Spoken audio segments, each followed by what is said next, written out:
live on Facebook. Just give me a wee second. And make sure to take yourself off mute as well.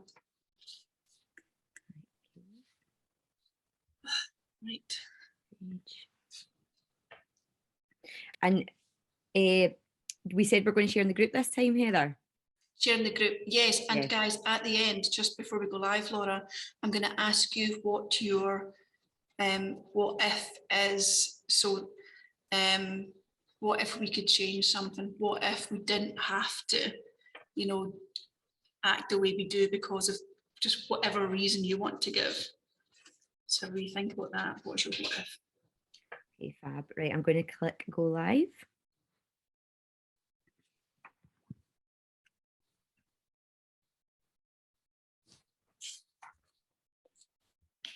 Let me just double check.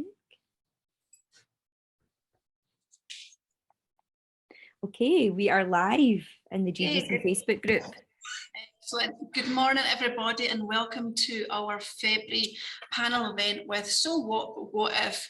So we are a gender-based approach to safety, creating a safer future for younger generations.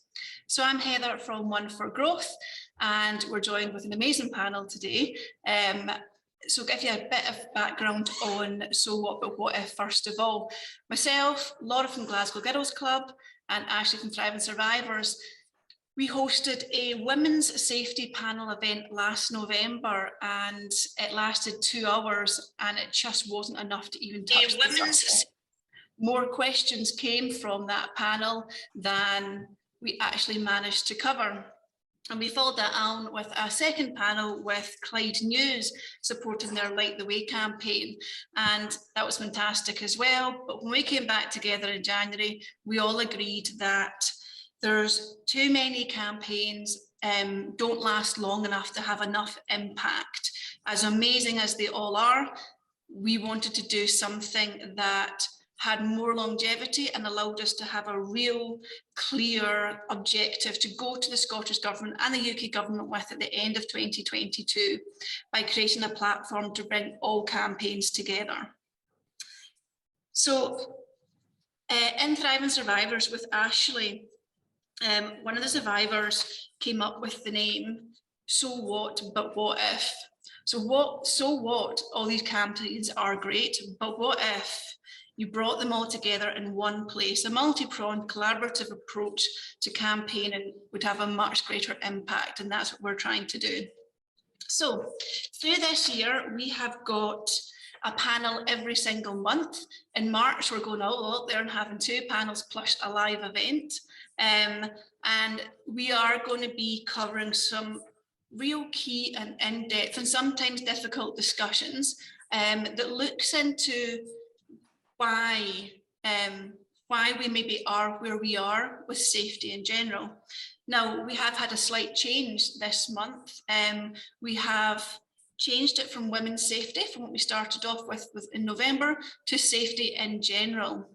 So we don't want to discriminate against anyone, and as we have been doing these different events and discussions and speaking to different people, safety in general, not just women's safety, is a key issue. So, and we are really keen to have everybody and anybody come on this call that has something to say, something to share, and an experience as well. So this is hence why we've taken out women's safety, and we are opening the campaign up to safety in general. So on to today's panel. So today we've got Gibb from Mind Marvels, Dr. Maryhan Baker, we've got Morven Douglas from BTO Solicitors, Georgia, who's a university student at Caley, and Lindsay Mullen from Stop It Now. So I'm going to ask you ladies, first of all, in a few minutes, just to introduce yourselves in a little bit more detail and tell us what you do. But to give everybody that's watching an overview of what today's discussion is, we're talking about youth, which is a really fitting subject that will run throughout the whole campaign. No matter what subject we talk about, youth always comes into it. So the impact of your upbringing has a massive effect on how you treat people, how you expect to be treated. and that acceptance of your perceptions of other people and of yourself. So we'll look at the how, what, who and when in regards to broaching subjects such as talking about sex, behaviours, not biases. So we want to get straight into the conversation. So I'm just going to do a quick round the table for everyone to tell us a little bit about what you do. So Karen, I'll start with you. Hi everyone, my name's Karen and I'm a former teacher. I worked in social work and with children with social, emotional and behavioural needs is the official title. Always really interested in child development and how we do perceive things as we grow up. My business now is Mind Marvels, and we work in schools and nurseries with children from the age of 3 right up to high school age.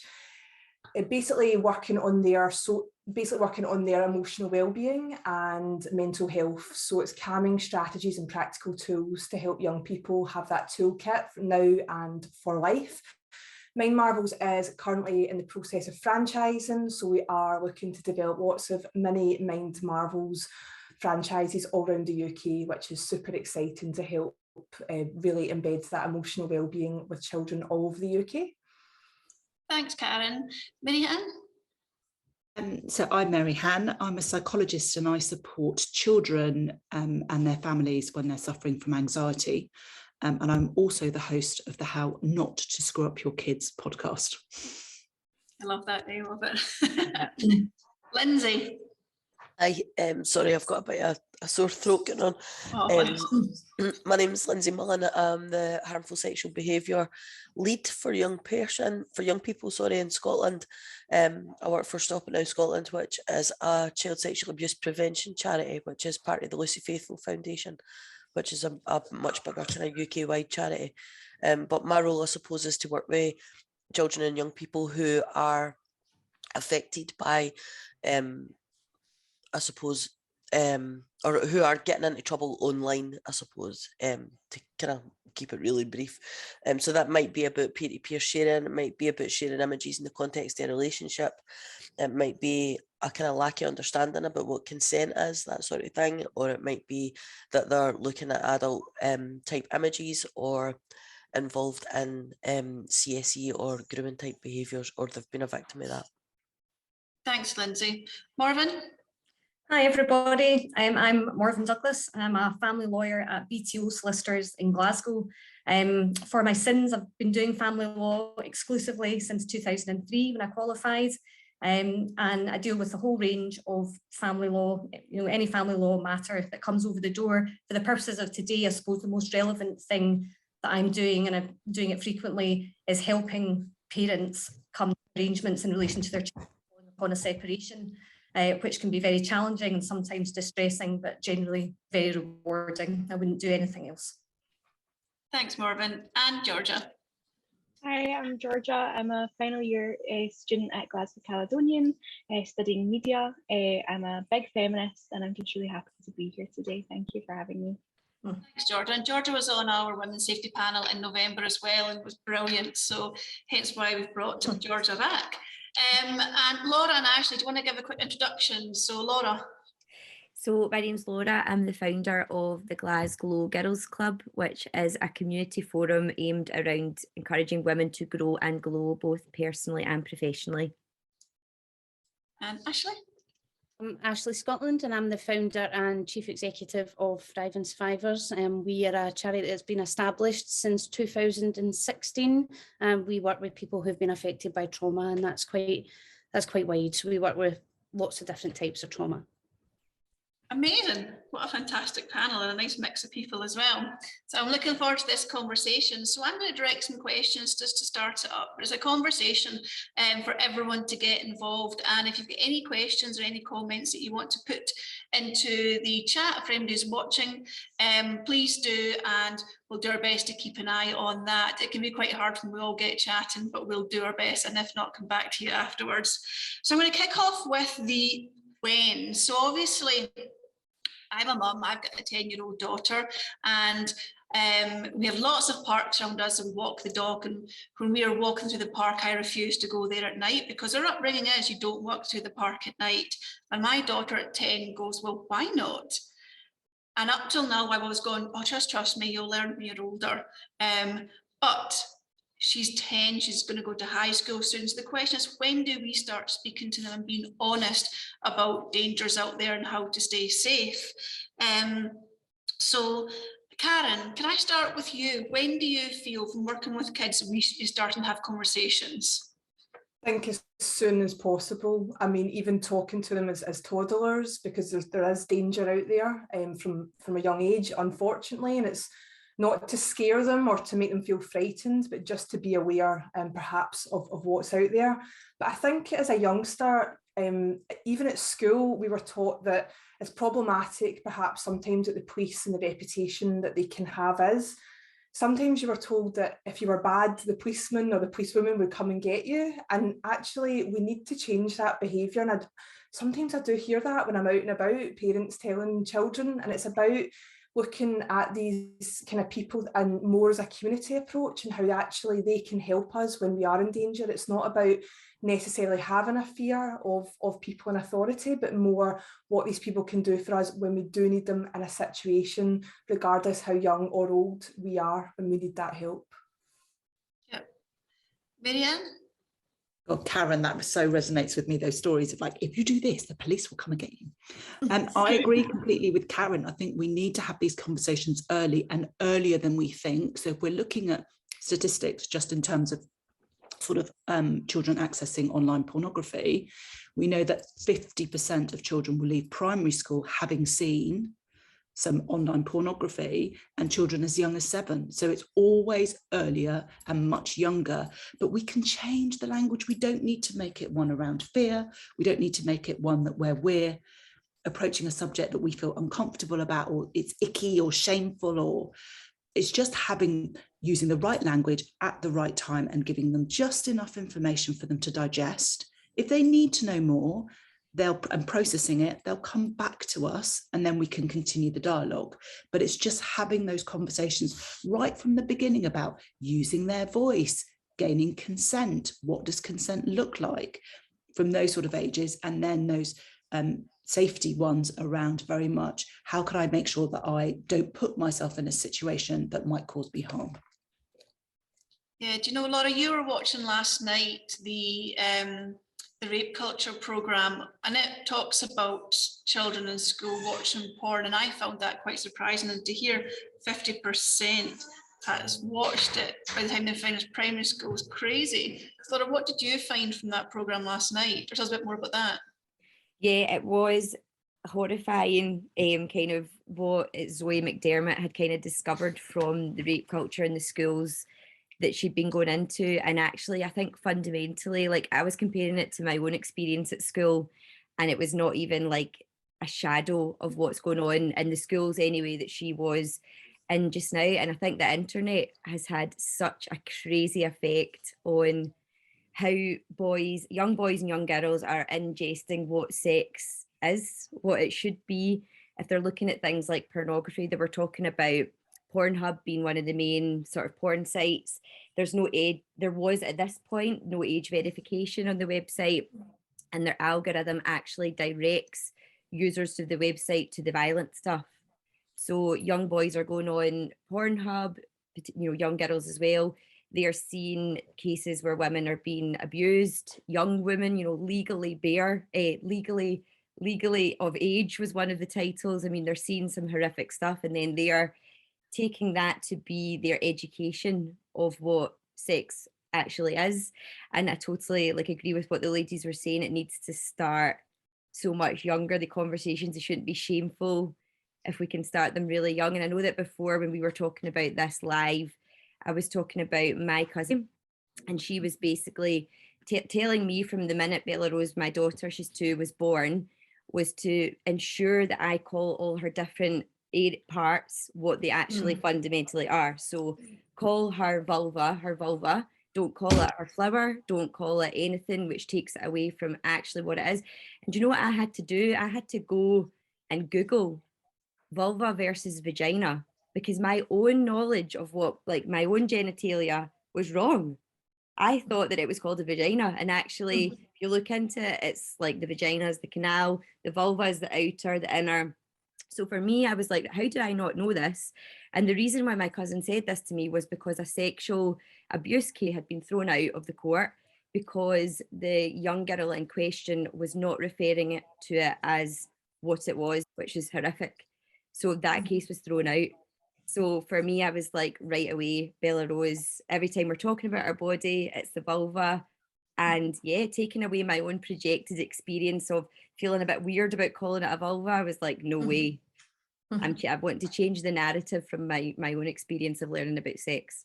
Yeah, that's an interesting point actually with the legal side of it, because I have to say the same with having a daughter, that like I never had these conversations with my parents, never in a million years, and nor would I now, but I know the importance of doing it with my own daughter. And yeah, we've always used, you know, cute names for body parts, but it's an interesting point, the legal part of it. Morven, what do you find, obviously as a solicitor, what's your view on this?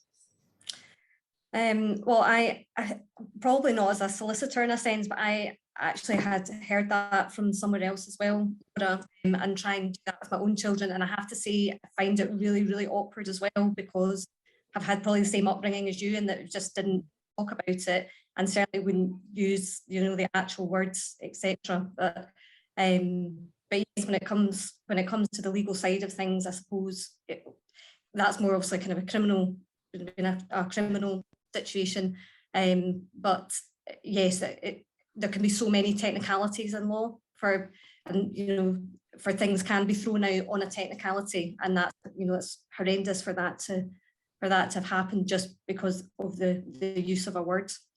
Yeah, yep. Lindsay, obviously with the children you're dealing with, you must hear a lot of this, and obviously you'll be aware of children being seeing pornography and being online more. So what's your thoughts about, you know, should we be, what I thought was interesting is that from what Karen and Maryhan was saying, that people are seeing porn so early on. Is it a matter of what Maryhan said, and we have to just take away that the yuckiness around it, or the bad view around it, to teach them that actually it's good at that age? I think we need to look at the societal view. We are bombarded with sexual images for a really, really young age, and advertising and pop videos and music videos and film and media, the stuff that we're looking at or we're watching, you know, as mainstream STV programs or ITV programs now, would have been back in the day, you know, soft porn, but these are like mainstream channels now. And so our tolerance in terms of a societal view about what is a sexual image and what constitutes a sexual image, our tolerance is a lot more accepting of these. And I think for children and young people who grew up with, you know, Nicki Minaj on their iPad, you know, they're seeing that and that's the norm. So it's no surprising that young children and, you know, they're twerking and showing, you know, all that sort of thing, you know what I'm saying? Yep. I think what we need to do is be really clear about what our expectations are as the parents or caregivers or whoever it is that's looking after our kids, and about you know, where are the boundaries and what's acceptable and what's not acceptable, and everybody's got a different tolerance. But I think we need to be much more aware about what our children can access and from a much early age. We need to be having conversations as early as we can about what is a sexual image, you know, why that's appropriate, why it's not appropriate to share, you know, images of yourself online, why we need to be thinking about consent. And, you know, if somebody asks you to put something online, you know, well, what, you know, talking about that free agreement and consent isn't when you're coerced into something or when you're pressured into something. So we need to be, I think, having bigger conversations about, you know, what we see as in society and about what we are accepting of. But we also need to be thinking about what's age and stage appropriate for our young people, because young people are curious about sex and bodies and changes in bodies and, you know, all that sort of stuff. There's stuff out there like the Brook traffic light system that'll look at, you know, what sexual behaviours, if you like, or are normal, you know, at each age and stage. because children are naturally curious about their bodies and they explore and they touch and feel and, you know, all that, and that's normal behaviour for kids. But we need to be really aware about, you know, what's no normal, you know, or when that becomes harmful to somebody else, or when it's inappropriate behaviours, and kind of be looking at that. But on the Stop It Now page as well, there's also loads of resources on there that you can signpost to about what is kind of normative behaviour for young people, and looking at a kind of a continuum of ages and what's appropriate.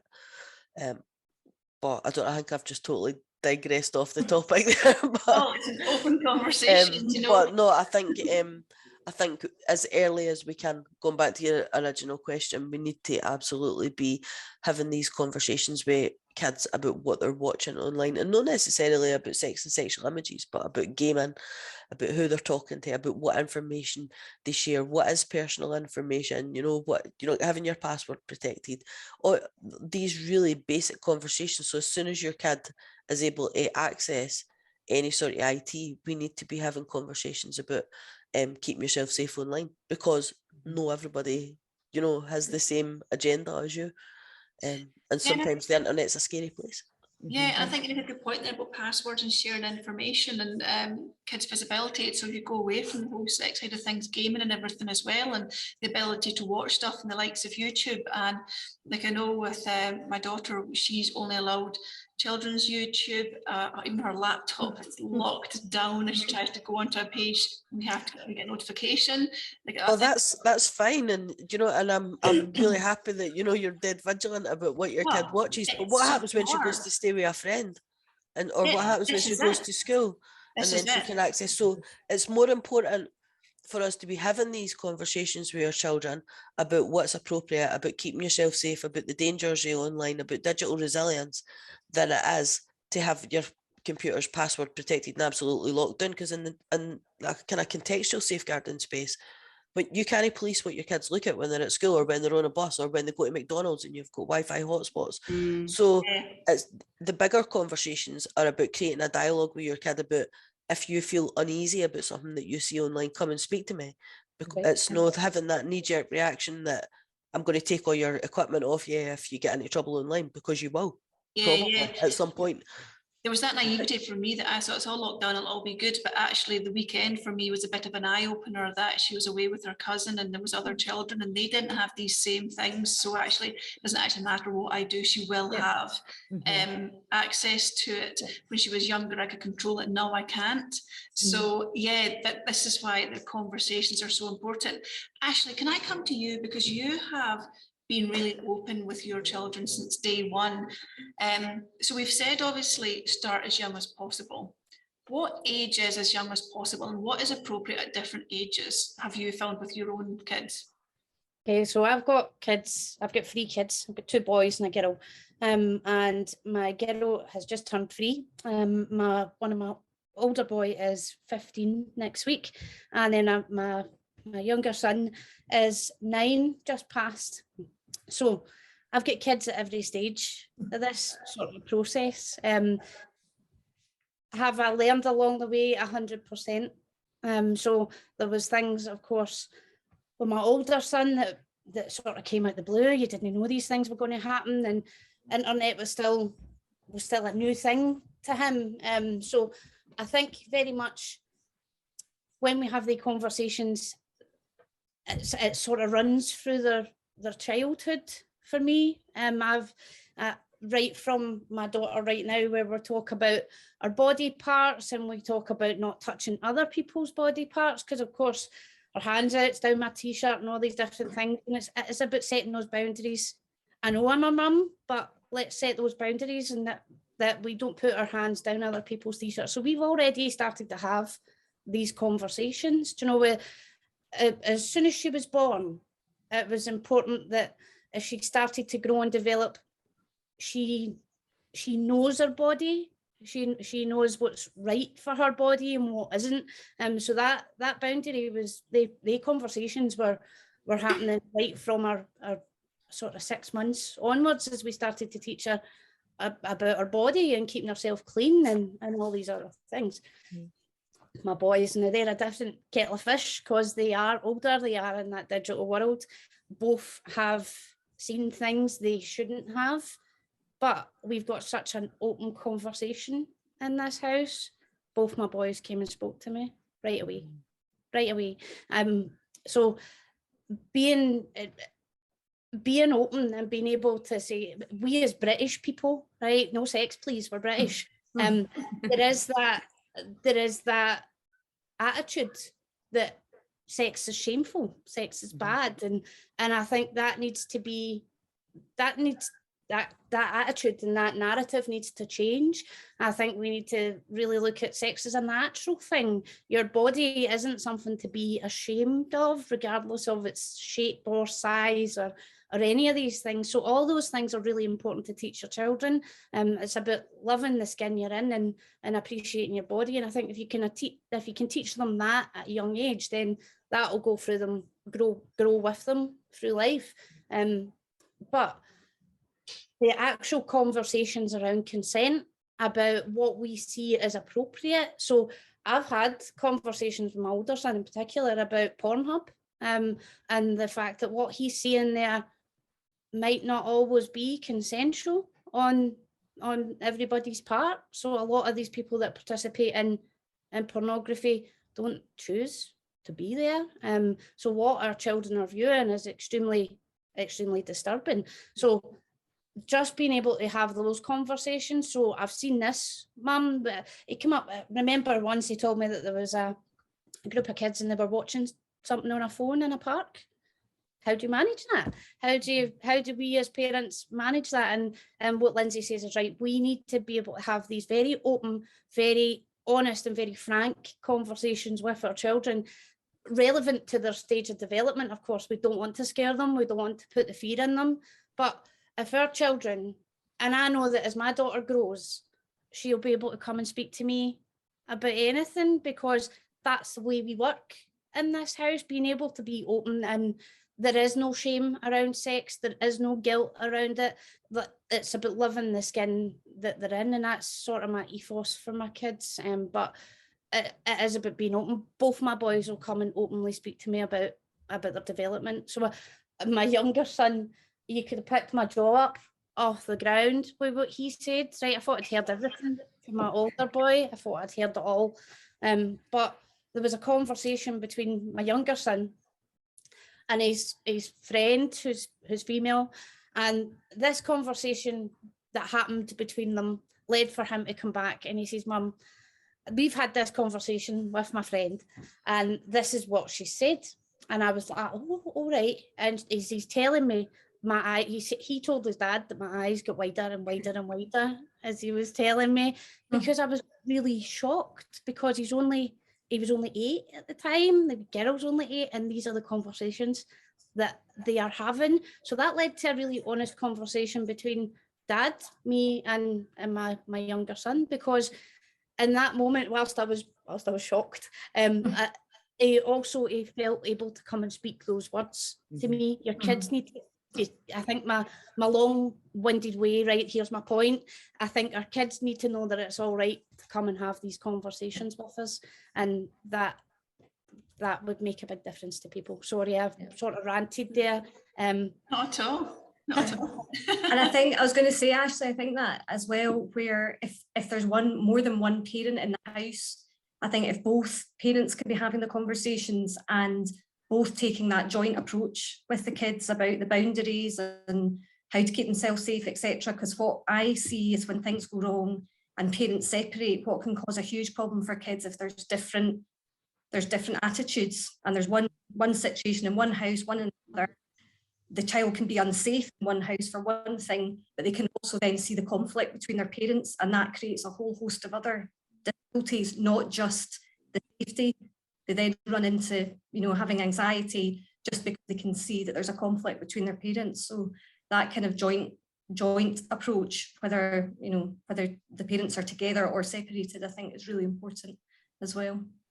Absolutely, Morven. I really agree with what you and Ashley say about the open dialogue, because I think sometimes parents and educators, we can fool ourselves into thinking that as long as we've got like safety on the iPads or the YouTube for kids, and that's no disrespect, because you would think that that would be enough, but actually working in several schools and several different authorities, I've seen things on the school systems that have been totally inappropriate, and it's just because pornography can get through, and it's not just, it can't just be filtered, it's not as easy as that. So it's not to scare parents, but it is just about definitely having those protections on your YouTube or your iPad, but also just having that, it has to come hand in hand, right? We have to have the conversations and that protection for young people. And I also think there's a huge part about the educating ourselves about things. So as Lindsay was saying earlier on when we were talking about children exploring their bodies, we have to kind of educate ourselves that it's not shameful. We're meant to seek pleasure and gain pleasure from our bodies. So we need to kind of have that reflective practice with ourselves about, okay, why does this feel uncomfortable for me? Have I been raised in a way where that sort of behavior has been seen as shameful? What might I need to do to help myself? Because we don't want to project that on our children. That, you know, as the Brooks traffic light system shows, there's a lot of behaviors in the green that as parents at certain ages we might be like, oh gosh, my child's doing this, and then we react in a way that creates shame. That shame then gets transitioned to things that they see online, so they then feel further ashamed. They then don't have those conversations. So I think it is making sure that we educate ourselves across a whole spectrum, and where things feel uncomfortable, just have that conversation with ourselves. Why does this feel odd? Why does it feel weird? Why do I not want to speak about this? Why do I suddenly, because children are so skilled. Children are much more likely to do what they see than what we say. So when we react in a way, when they sense that tension and that fear and the angst, they pick up on it. So we need to be, I think it's so important that we check in on ourselves and our knowledge across all things, so that when we have those conversations, our children feel it's a natural flowing conversation, as it does with Ashley and her children, rather than this, okay, I know I need to have this conversation, I feel uber uncomfortable, I've read the books, I've worked out how to say it, and then it just projects in every ounce of ourselves. Sometimes sometimes it's about the delivery, the questions, and like having these conversations in the car. You know, when you don't have that face-to-face eye contact, sometimes makes it a bit easier, or you know, picking up on something that you've seen on EastEnders or whatever. You know, but it's about, you know, no making it accusatory, but saying, you know, I read in the paper that there was these kids that were sending nudes about in school. You know, what do you think that happens in your school? Like, do you know, so you're bringing it up as a conversation piece, as opposed to, have you ever sent any inappropriate pictures online, you know? But it's, so I think a lot to do with it is the way that we ask the questions, and maybe the way that we frame them, or even along the lines of, you know, well, what advice would you give to your friend, you know, if somebody asked you for something or made you feel uncomfortable, would you know where to go? And I think it's really important that we're having conversations with kids about safe spaces online as well, because I think we're really good at saying, "Danny, look at that," but we're not really good at saying, if you do have questions, where can you go? So sites like Bish, sites like COP, sites like NetAware, or I'm just trying to think off the top of my head.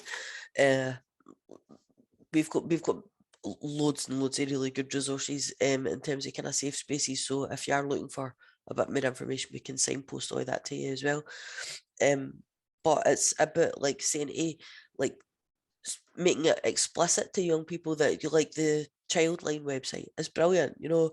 So if you're worried about you know, online grooming, or if you're worried about bullying or cyberbullying, or if you're worried about something that you've seen online, or is this an illegal image, this is where you can go online to ask for help and support, and these are safe spaces, these are reputable sites.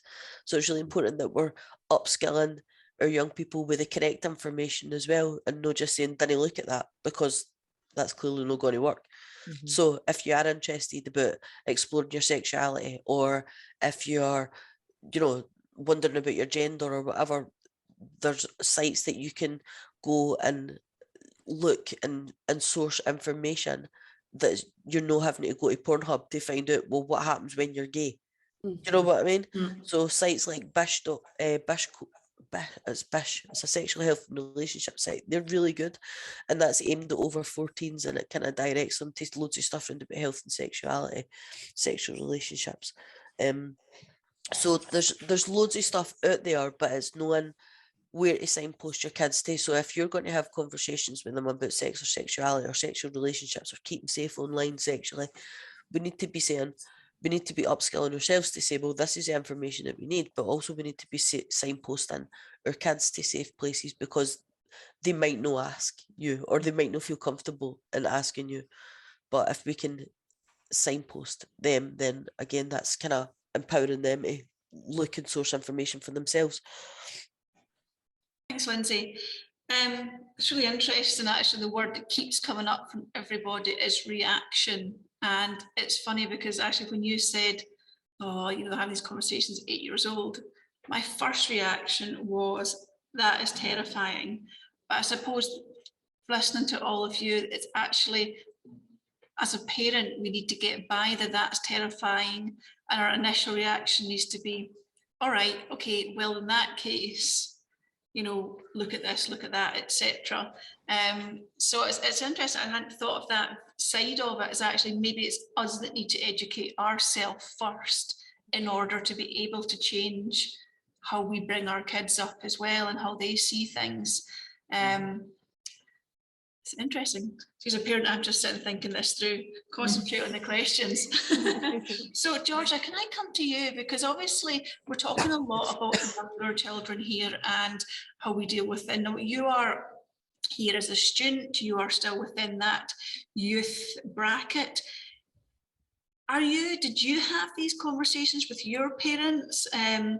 What sort of conversations have you had growing up through high school and then now into uni? Yeah, well, my mum, my dad passed when I was really young, so it was just my mum and my two older sisters. And my mum was very, very good at educating me from a super young age. I'm talking maybe 4 or 5. I remember her sitting me down and like explaining what's good and what's bad, and like, not if somebody hurts you, or you can come to me, or you can come to your sisters. Actually, I'm doing my uni dissertation on how innocence is sexualized on digital media and how that impacts Generation Z. And it's just crazy to think about how digital media is so, it's because even as I grew up on media using like Tumblr, Instagram, Snapchat, even like websites like Club Penguin, like these were all like prevalent in my childhood, as like comparing to my sisters who maybe are 7 years older than me. Even that just slight change in age is so significant.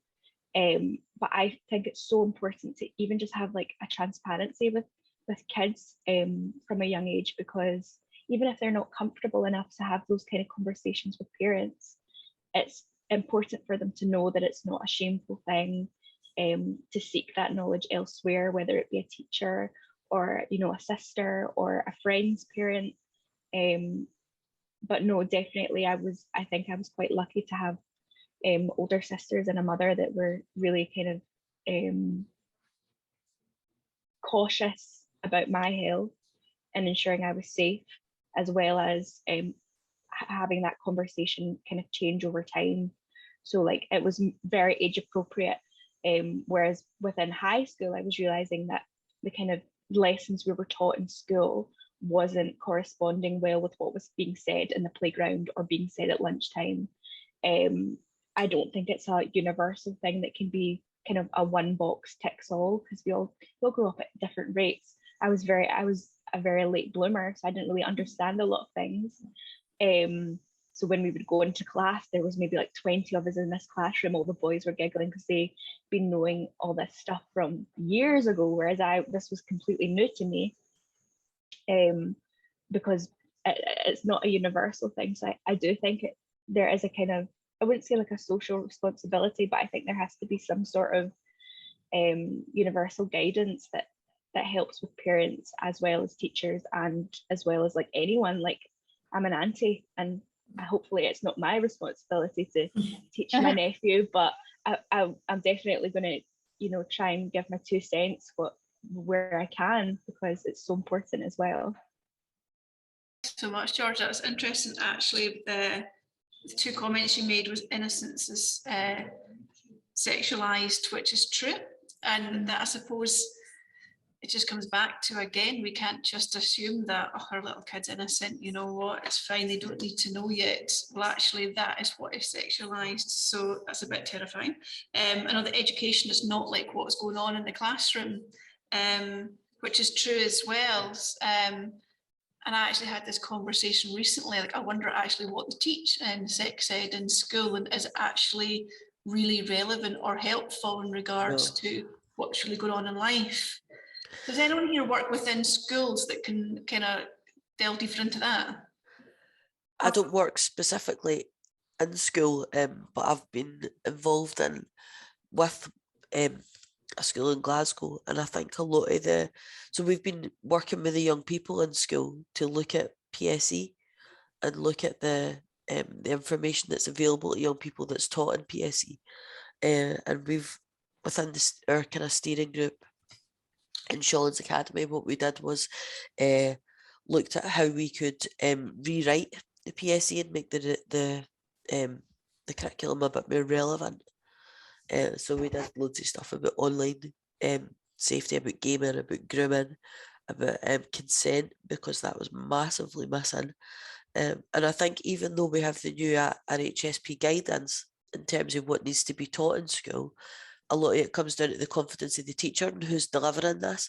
So they might still be saying, they might have a curriculum saying that, you know, these are the subjects that need to be taught, but it depends a lot on your delivery and how confident you are in broaching that subject as well. So the teachers need to be upskilling themselves with obviously the most up-to-date guidance as well, and know everybody's doing that. So there's also loads of stuff that we're missing in schools as well. We talk about sex education in terms of keeping yourself safe and contraception, but we didn't talk about sex education in terms of consent and where are the sexual boundaries. We didn't talk about consent in terms of if you have ASD and you have difficulty reading facial expression, or if you have difficulty reading body language or social cues, you know, where are the boundaries for then? How do you negotiate consent? So that contextual stuff for kids with learning difficulties, for kids with ASD and stuff like that, we're missing all of this in schools because we're just creating a generic sex education programme that it's not relevant and it's not it's not sufficient, if you like. So anyway, that's my 2 pence worth. That's my rant. Sorry, you go, Karen. I was just going to say there's a fantastic organisation in North Lanarkshire called Landed, and Landed, they basically offer, it's a bit of a totally different experience. So they offer, if you're going to take drugs, do it this way. You know, if you're going to take part in risky behaviour, do it this way. So instead of telling kids no or don't do things, it's how to do things in a safer way. So actually when they go into schools, it's kids can't believe it, because it's not, I don't think it's allowing kids to suddenly go, oh, I'm going to go out and have unprotected sex or take loads of drugs. But it's, if you are going down that path or you are thinking about risky behaviours, how do you do it safely and in a manageable way?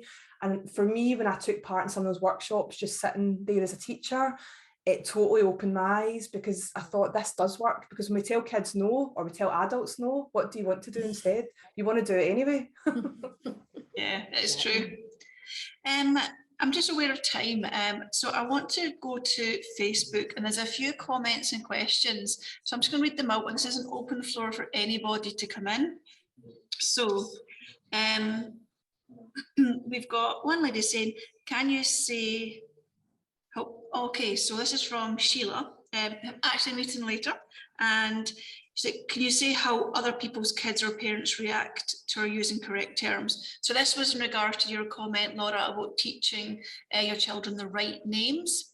But it's a very good point. If you call something the right name, are you going to be mocked in school for using the terminology? So how do we get around that, potentially other children, other people talking about, you know, what's their reactions? I think it probably goes right back to kind of what Lindsay was saying about like the education in school and looking at it, obviously being age appropriate, but like using the correct terminology, like if everybody could start doing it. And I know I've had conversations with people that have been like, what, like do they just feel awkward about like the word or you know, using the terms? But I think if we can work on ourselves, I think one of the major messages from this is, you know, we need to work on ourselves as people to help the younger generations. Then the more we can get talking about actually the correct terminology and having these open dialogues, I think it will help. So yes, Bella Rose might mention her vulva to someone else and they might be like, wait, I mean, it's probably very likely going to happen. But, you know, that's up to me to be like, this is what it's called. There's no shame in it. This is what we will, you know, and our dad, like both of us as parents, that's what we say to her. So yeah, I think the more open conversations that we can have like this, hopefully there'll be conversations stemming from ladies watching this. And if we can just all start to kind of look at ourselves and make the change. Yeah. I guess it's a confidence part again, isn't it? It's, you know what, when she comes back and says, oh, they said this because I called it this, it comes back to that reaction from us and it's just like, well, that's what it's called.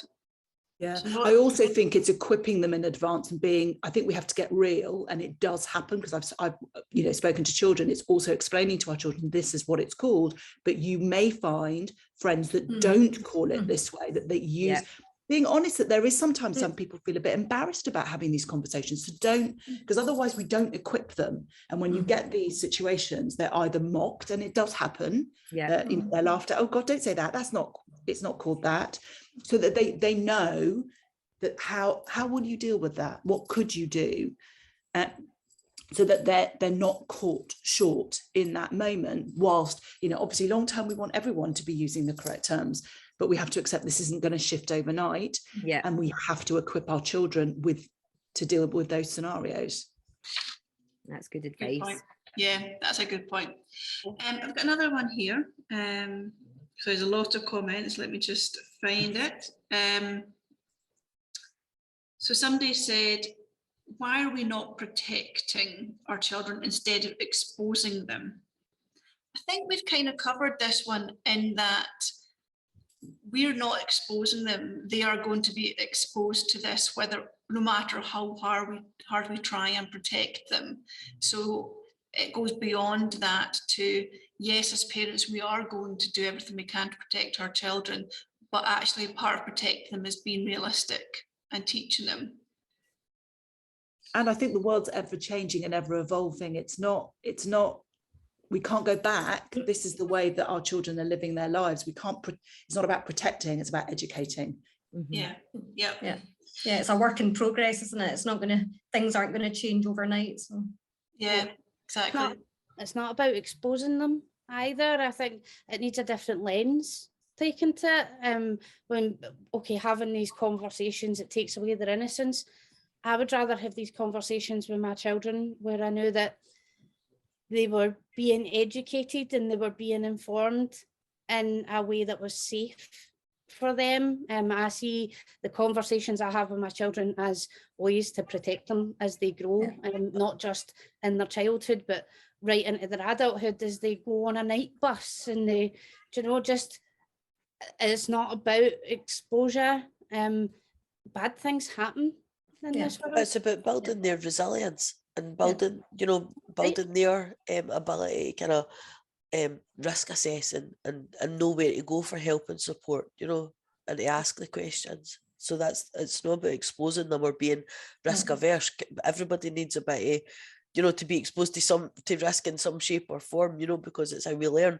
But it's about teaching resilience and how to kind of get over that, I feel like.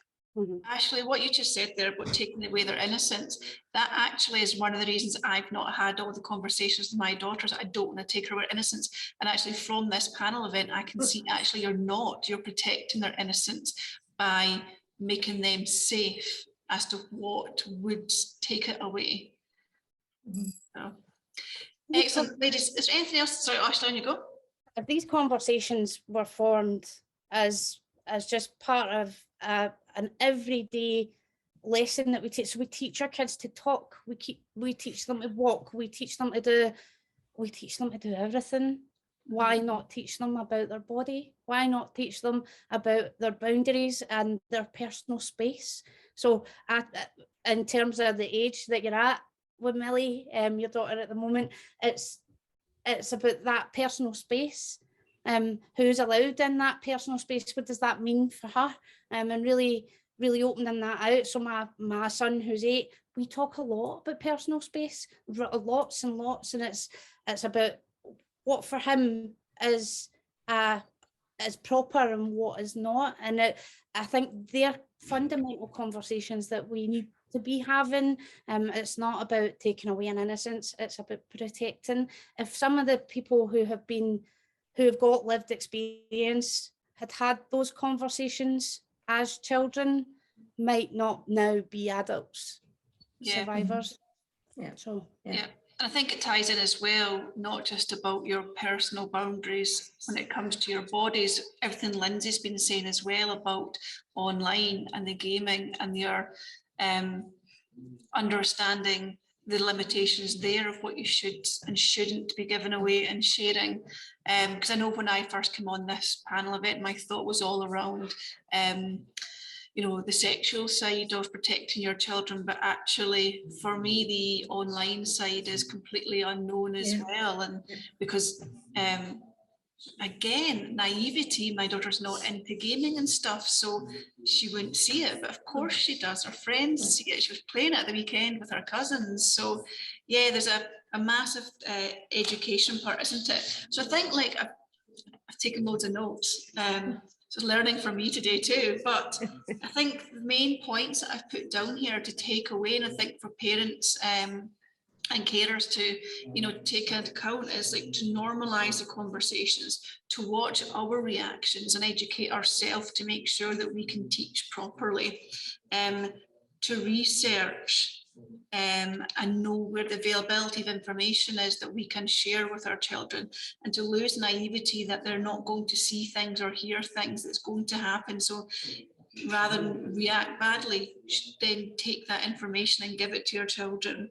How we approach things is going to be key when it comes to it, and that school education is not enough, and we need to, until that is changed, or if it will ever be changed, who knows, we need to be able to broach those subjects as parents and carers.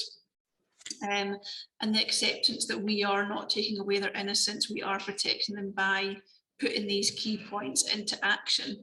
So on that note, if we go back to the name of our campaign, So What If, I want to go around the table and ask everyone, what is their what if? So in our campaign, I said at the start, the so what, all the campaigns are great, but what if we brought them together to make a bigger campaign? So I want to go around the table and ask you, in regards to everything we've been talking about today, if you could have one what if, what would it be? So Karen, I'll come to you first. No pressure. What if from birth with midwives and health visitors, what if we were introduced as parents from that young age, sort of a resource that parents could then take on from birth right through, that would allow them to know how to talk to their children and to know it's okay to make mistakes. So what if this was implemented, a great talking strategy from birth? I love that. Yep. Maryhan? I think mine would be to, so what if it feels awkward and icky and sticky? What if we had those conversations? Yep. Lindsay? Probably something around what if everybody was resilient enough to cope with the internet online. Yep. Morven? What if children could always be confident that they knew who were trying to speak to them when they were online? Excellent. Georgia? Mine would be, what if every child had the opportunity to speak to a trusted adult about any of their concerns or experiences that they, feel uncomfortable about? Ashley? Maryhan captured mine, but almost word for word. What if we had these difficult conversations with our children from the earliest of ages and allowed that to flow freely without shame and without guilt. And Laura? Wow, okay, yes, very similar sentiments. I'll change mine to then, what if young people weren't being educated about sex from porn? Excellent. Thank you, ladies. Our plan with the what ifs is to bring them together into a film for our very end event in December, which we'd love to see you all at. And thank you so much, the panel, for taking part in all your contributions. I've got pages of notes. I'm going to go home and actually I wrote down all the different websites and resources you've all mentioned, and I'll probably email you for links afterwards as well, which we then will share with everybody watching too. That would be great, Heather, because there's quite a few ladies looking for those resources in the comments as well. They're looking for other places to go to, which is really encouraging. So if we could share any resources that we've all got, that would be great. Perfect. So what we'll do with this afterwards, we'll download this and we'll put it onto all of our YouTubes. We will send a link out to everybody and share it on all social media channels as well. And there's such good information here. If everyone in the panel could do it and share it in their social as well, that would be fantastic. For everyone that's watching, we will be doing a panel every single month. So our next one, the 18th of March, is taken into account International Women's Day, and we're going to be doing the success of women who have overcome challenges. But also in March, on the 25th, our panel will be campus safety. So taking this to slightly older into universities. And Georgia, you don't know it yet, but we're picking you up for that one. That's fine. Thank you, I'll Georgia. be there. I'll be there. So Laura will be in touch. And then we've also got an International Women's Day event that we're doing. This is currently self-funded, and we are looking to raise funds to keep this going and make it bigger. So we've got International Women's Day event, which actually was being on sale for 2 days and have sold out already. So we are going to see the venue on Tuesday to see if we can expand the numbers, and we'll definitely be doing more events as well. The website will be ready shortly when I finally finish it, and on that you'll be able to find all the different dates of all the different panels, and if you think you've got something to contribute towards it, then please do let us know, and we'd love to have a chat and get you involved. And with that, just again, a massive thank you, and please do share this far and wide, and we will see you at the next panel event. Thank you, ladies. Thank you. Thank you. Thank you. Bye. Bye. Thank you. That's me stop the live.